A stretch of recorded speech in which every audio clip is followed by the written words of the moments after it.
औरंगाबाद पूर्व या मतदारसंघाच्या पूर्व इतिहासावर नजर टाकली तर या मतदारसंघाचा काही भाग फुलंब्रीमध्ये तर काही भाग हा औरंगाबाद मध्यमध्ये येत होता। मात्र 2004च्या मतदार पुनर्रचनेनुसार औरंगाबाद पूर्व हा नवा मतदारसंघ उदयास आला।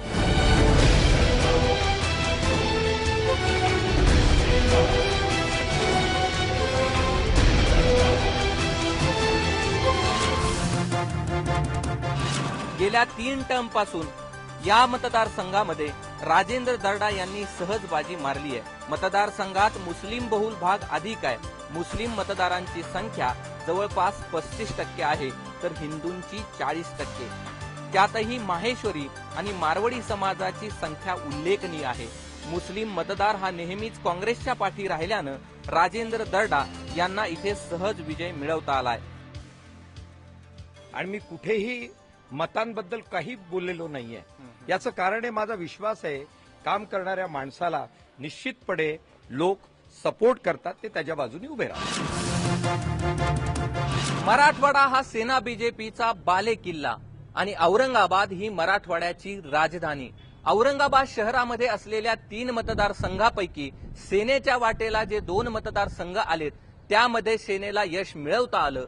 मात्र बीजेपीच्या वाटेला आलेल्या औरंगाबाद पूर्वमध्ये मात्र गेल्या 3 टर्मपासून बीजेपीला यश मिळवता आलं नाही आणि याचं जे कारण सांगितलं जातं ते म्हणजे दर्डा आणि खैरे यांच्यामध्ये असलेली छुपी युती।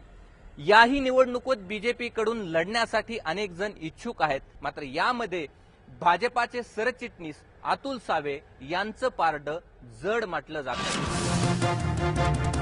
मी मागच्या 3 वर्षापासून पूर्व मतदारसंघामध्ये तयारी सुरू केली आहे। प्रत्येकाला प्रयत्न करायचा, प्रत्येकाला मागायचा हक्क आहे आणि त्यांनी मागावा। शेवटी पक्ष ज्याला तिकीट देईल त्याच्या मागे आम्ही सगळे खंबीरपणे उभा राहू आणि त्याला निवडून गत निवडणुकीमध्ये बंडखोरी केलेले सुभाष झांबड हे जरी काँग्रेस सोबत असले तरी दर्डांची खडी अडचण ठरू शकते ते एमआयएम। कारण एमआयएमचे जिल्हा अध्यक्ष जावेद कुरेशी हे औरंगाबाद पूर्व मधून लड़ण्यासाठी इच्छुक आहेत।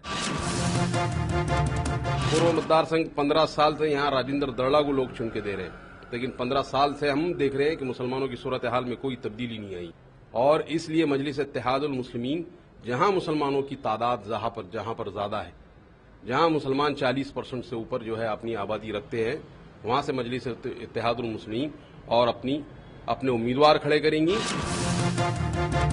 गत निवडणुकीत जावेद कुरेशी हे उभा होते, मात्र यावेळी त्यांच्या पाठीशी एमआयएमचं बॅनर असणार आहे।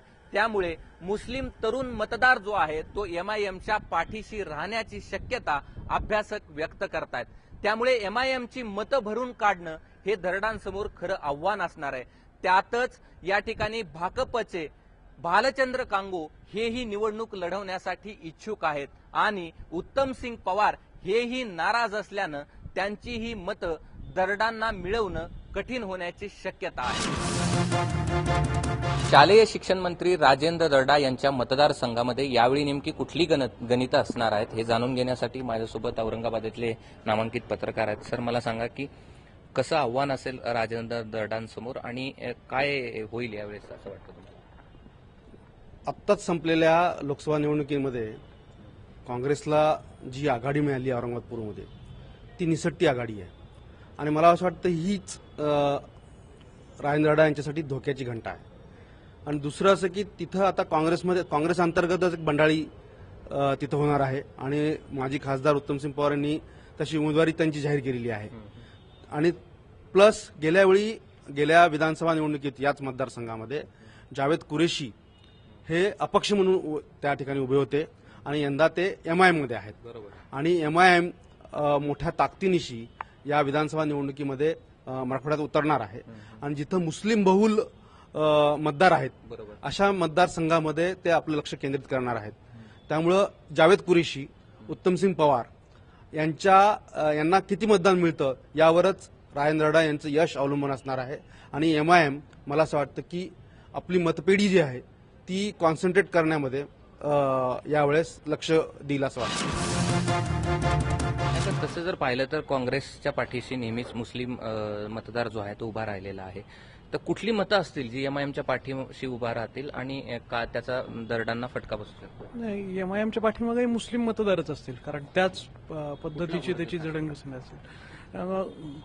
वर्ग लो इकॉनॉमिक ग्रुपचा असेल आणि बहुतेक शिकलेली मुलं सुद्धा त्यांच्या पाठीशी आहेत. त्याच्यामुळे हा जो सगळा मतदारसंघ आहे तो मुस्लिम बहुल असल्यामुळे त्याचा मोठा परिणाम या सगळ्या मतदारसंघावर दिसेल आणि त्याचा थोडा तरी फटका का असेना काँग्रेसच्या उमेदवाराला बसेल, म्हणजे राजेंद्र दरडाला बसेल. काय प्लस पॉईंट आहेत काँग्रेसशी आणि काय मायनस पॉईंट आहेत काँग्रेसशी या मतदारसंघात यावेळी? काँग्रेसचे प्लस पॉईंट असे आहेत की दरडाचे जे उमेदवार आहेत राजेंद्र दरडा हे यांचं एक स्वतःचं असं नेटवर्क या मतदारसंघामध्ये आहे. केवळ काँग्रेसच्या नेटवर्कवर ते चालत नाही. प्रत्येक निवडणूक आतापर्यंत त्यांनी जी लढवली ती स्वतःचं नेटवर्क डेव्हलप करूनच लढवली. 2009ची जी निवडणूक झाली ती परिसीमांना सर्व मतदारसंघ बदलले होते, त्यानंतर प्रथमच ती निवडणूक झाली. त्या निवडणुकीमध्ये सुभाष झांबड सारख्या माणसाने 17-18 मतदान घेतले होते, जे की आज त्यांना काँग्रेसमध्ये आणण्यात दरडांना यश आलं. दुसरं जावेद कुरेशी जे होते ते 17,000 ते मतदान घेतलं होतं, तेही मतदान काँग्रेसचंच होतं. आणि तिसरे एक उमेदवार होते काँग्रेसचे ज्येष्ठ नगरसेवक काशीनाथ कोकाटे, यांनीही 15 ते 16,000 दरम्यान मतदान घेतलं होतं. तर कोकाटेंचं मतदान जे आहे ते अर्ध मतदान काँग्रेसचं आणि अर्ध भाजपचं असं समजलं जातं. म्हणजे एवढ्या सगळ्या मतांची विभागणी होऊनही राजेंद्र दरडा जे आहे ते 20 ते 25,000 मतदानी त्यावेळेस निवडून आले होते.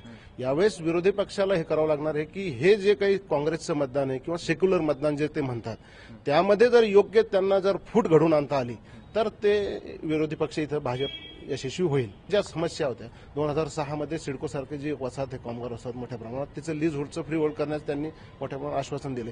आज तिकडे आंदोलन काँग्रेस राष्ट्रवादीच करतायत की याचं लीज होल्डचं फ्री होल्ड करा. म्हणजे हा एक असंतोष मतदारांमध्ये आहे. औरंगाबादचा इतिहास पाहिला तर 2 मतदारसंघ सातत्याने सेनेसोबत आहेत. हाच मतदारसंघ का नाही सेने युतीसोबत? छुपी युती आपल्याकडे जाहीरपणे सांगितलं जातं की ऊपर खैरू नीचे दरडू असं जाहीरपणे सांगितलं जातं.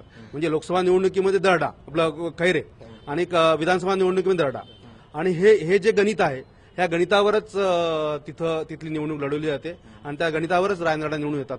आणि राजेंद्र दरडाकडे अजून एक प्लस पॉईंट असा आहे की त्यांच्या समाजाची मतं म्हणजे जैन, मारवाडी, माहेश्वरी, अग्रवाल ही सगळी मतं ती राजेंद्र दरडांकडे एरवी ती सेनेला मतदान करतात, पण राजेंद्र दरडांच्या मतदारसंघामध्ये ती त्यांना मतदान करतात. त्यामुळे ते एक प्लस पॉईंट त्यांना आहे.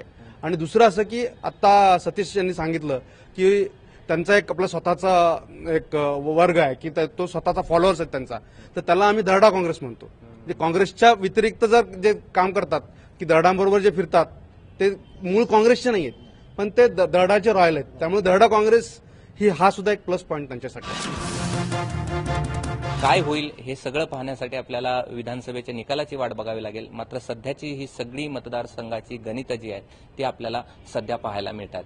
कॅमेरामन सुभाष वागुलेसह कृष्णा केंडे, एबीपी माझा, औरंगाबाद.